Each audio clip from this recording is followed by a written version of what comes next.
যার উদ্দেশ্যে যার রুহের মাগফিরাতের জন্য আমরা উপস্থিত হয়েছি, তার মা রব্বুল আলামিন উনি কোনো বাতিলের সঙ্গে কোনো সময় আপোষ করেননি। আল্লাহ মুখে যা বলেছে তাই তিনি করেছে, শুধু তাই নয়।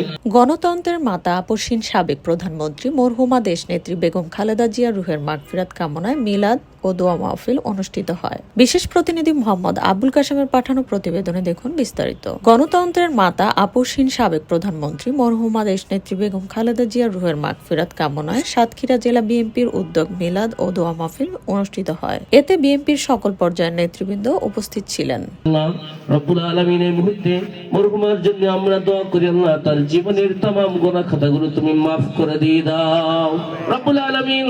এদেশের রব্বুল আলামিন আমরা শুনেছি, ফেসবুকে দেখেছি, আল্লাহ ওনার মায়ের যিনি খেদমত করেছেন, আল্লাহ ওই ফাতিমা মেয়েটা, আয় আল্লাহ তার এমন একজন সুন্দর মানুষ এদেশের নেতৃত্ব দিতে পারে, সে তৌফিক, সে যোগ্যতা, মন মানসিকতা আল্লাহ তুমি দান।